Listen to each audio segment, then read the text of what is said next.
آج اگر معاشرے پہ نگاہ دوڑائی جائے تو انسانیت پھر اسی راہ اعتدال سے ہٹی ہوئی نظر آتی ہے۔ وہ پیارے حبیب کا درس بھلا دیا انسانیت نے،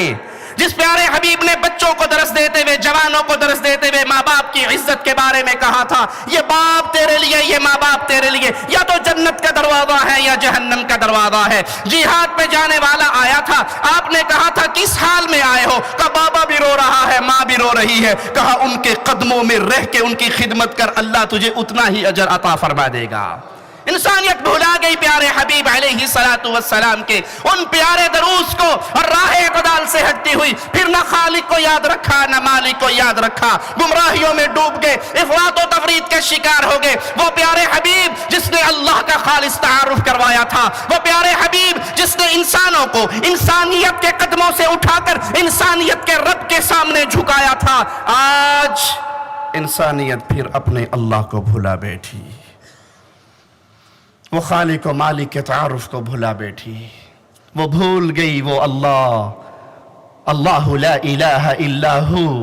وہ اللہ جو الہ برحق ہے، اس کو بھلا دیا۔ کسی نے کسی کو الہ بنا لیا، کسی نے کسی کو الہ بنا لیا۔